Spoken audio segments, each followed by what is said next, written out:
Cancer सर्वांगीण मार्गदर्शन भाग 54 वैद्य दिलीप गाडगिल पुणे। तो हम बात कर रहे थे कि दान नित्य इस प्रकार का होना है कि नित्य दान देने वाला इस प्रकार का होना है। आचार रसायन के बारे में तपस्विनम जो नित्य रूप से तपस्वी इस प्रकार का है या तपस्या करने वाला, तो जिसका उस अपने मन के ऊपर काबू है। तपस्या का मतलब यह है कि हम अपने मन के ऊपर काबू रखेंगे और किसी एक तपश्चरण में मग्न इस प्रकार के हो जाएंगे। देवगो ब्राह्मणाचार्य गुरु वृद्धार्चने रथम।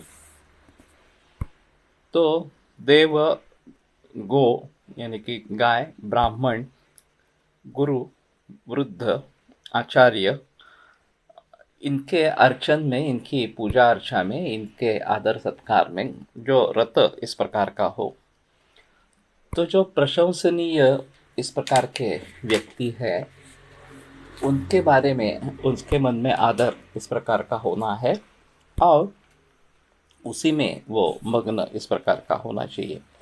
आनृशंस्य परम नित्यम, तो करुणा भाव रहना है कि हिंसात्मक इस प्रकार की वृत्ति उसमें नहीं होनी है। और नित्यं करुण वेदिनम, और कारुण्य को जानने वाला इस प्रकार का व्यक्ति हो, तो दूसरों का दुख देखकर भी उसके अगर करुणा उत्पन्न होती है तो ये एक प्रशंसनीय इस प्रकार की चीज़ रहेगी। समजागरण स्वप्नम, कि जागरण और निद्रा ये जो है, ये जिसके सम इस प्रकार के है, जो जो उचित होगा वही सेवन करने वाला, रात में जागना नहीं, दिन में सोना नहीं, इस प्रकार से।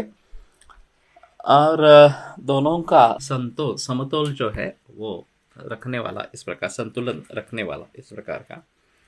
नित्यं क्षीर घृताशिनम, नियमित रूप से जो घृत और क्षीर के साथ, घी और दूध के साथ भोजन करने वाला इस प्रकार का हो, या इनका क्षीर और घृत का नित्य रूप से सेवन करने वाला इस प्रकार का हो। तो जैसे कि मैंने कहा कि ये रसायन करने में सर्वश्रेष्ठ है दूध और घी, इनका सेवन। लेकिन ये बात अभी ध्यान में रखनी है कि ये सब A2 मिल्क के बारे में और ख़ास करके देसी गाय के दूध के बारे में ये बात सोचनी है कि उनके दूध या घी का प्रयोग सदैव करता रहना चाहिए। A1 मिल्क की तो कहीं बात भी नहीं है, तो उसके बारे में कभी सोचना भी नहीं है इस प्रकार से।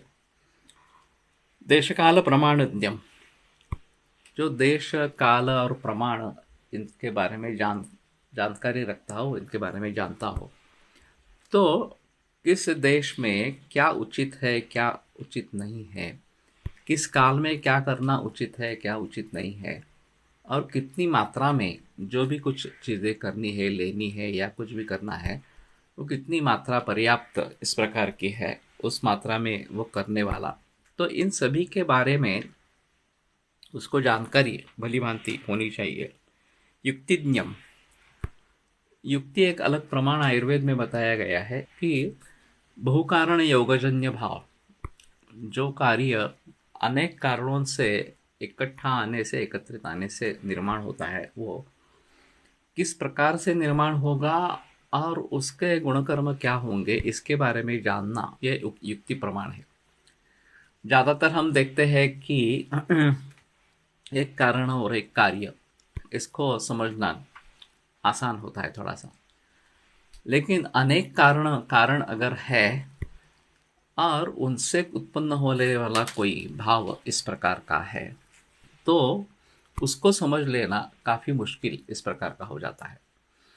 अगर सभी भाव ध्यान में हम नहीं लेंगे तो मुसीबत आ जाती है और उसके जरिए हमें उतनी यशस्विता नहीं होती।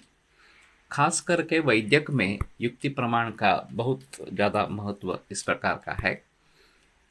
और युक्ति प्रमाण जो चरकाचार्य ने माना है वो एक अनूठी इस प्रकार की चीज़ है, और इसलिए मैं चाहता हूँ कि इसके बारे में मैं थोड़ा और बहस करूँ।